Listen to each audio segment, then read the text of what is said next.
What's up guys, Jeff Cavalier, ATHLEAN-X.com. So do you have non-responding lats? Meaning no matter how hard you train them or how much knowledge you apply to training them, they just don't really respond to what you're doing. They don't grow. They certainly aren't getting wider or giving you that V-shaped taper. I'm going to show you today how to attack that to get even the most stubborn, non-responding lats to respond to what it is that you do. And we're going to start by looking at one of the most important exercises because it's going to underscore both the points that you want to make sure you're looking for in all of your exercises, and most importantly when you're doing this one, because this is a staple exercise for your back workout, but you got to get it right. It's the one-arm dumbbell row. And here I like it because you can overload a single side, one versus the other, expose any imbalances that you might have. And secondly, as I said, you can overload. You can grab a pretty damn heavy dumbbell here to apply this stress to your muscle to actually make sure it is going to grow and respond. But you got to make sure you're doing it right. The elbow position is the first thing you want to make sure you have nailed down. If you're allowing your elbow to drift out to the side like I am here, guess what? You're not really working your lats. And again, we're talking about non-responding lats, not a non-responding back. You might have adequate thickness in your back and development, but you don't have the width. And if you want the width, you're going to have to attack the lats.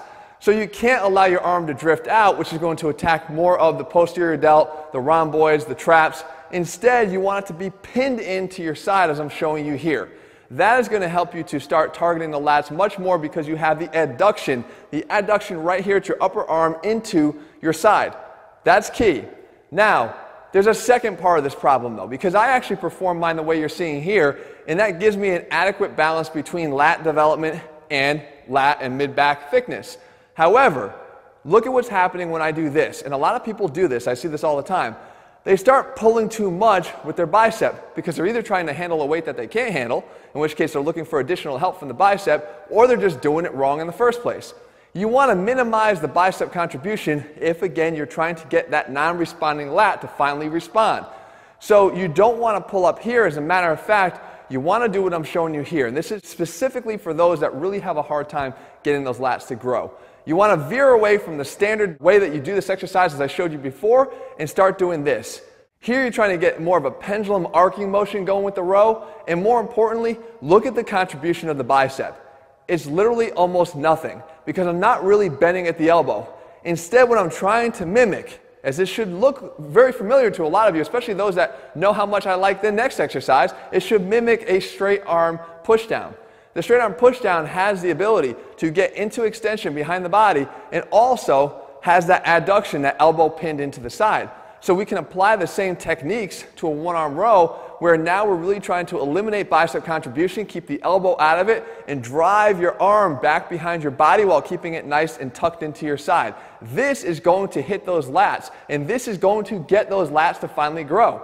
If you have this stubborn problem, guys, believe me, you're not alone, and it may not be limited to just the lats. It might be your biceps, it might be your shoulders, it might be your legs, it could be your calves. People struggle with all different muscle groups. The key is you got to train them the right way, and then you can expect them to start responding to what it is you're trying to get them to do in the first place.